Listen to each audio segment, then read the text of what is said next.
Dieu ne se cache pas, Dieu est présent partout. Alors, on va dans les sa demander causalité. d'intervenir tout de suite. Mais il intervient sans arrêt. Dieu, un coup, deux coups. Il existe un ordre dans l'univers.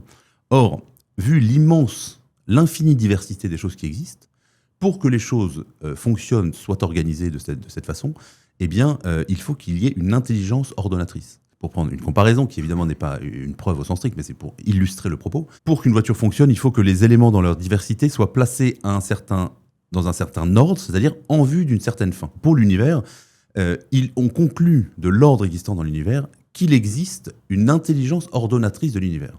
Voilà une définition de Dieu, vous demandez une Et Voltaire était convaincu de ça.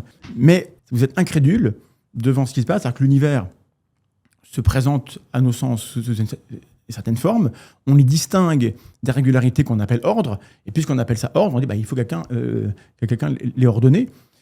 Sauf que celui qui l'a ordonné, qui l'a ordonné s'il faut un dieu pour créer un univers aussi bien foutu, on pourrait revenir, est-ce que l'univers est si bien foutu que ça? J'ai quelques doutes.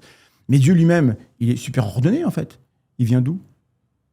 Donc on pourrait se passer de l'étape, là vous faites Dieu, une erreur, on pourrait de considérer raisonnement. que puisque l'univers existe, et ça on le voit, parce que Dieu se cache beaucoup, mais l'univers on le voit, peut-être qu'il est ordonné d'une certaine manière, et que c'est comme ça que ça arrive.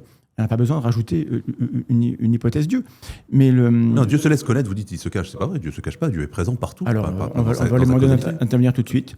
Mais il intervient sans arrêt. Il intervient sans arrêt. Dieu, un coup, deux coups. Méfiez-vous de ne pas vous prendre non, mais un éclair. Admettons, si un éclair me frappait, ce serait la preuve. Non, justement. On est en sous-sol, mais c'est jamais.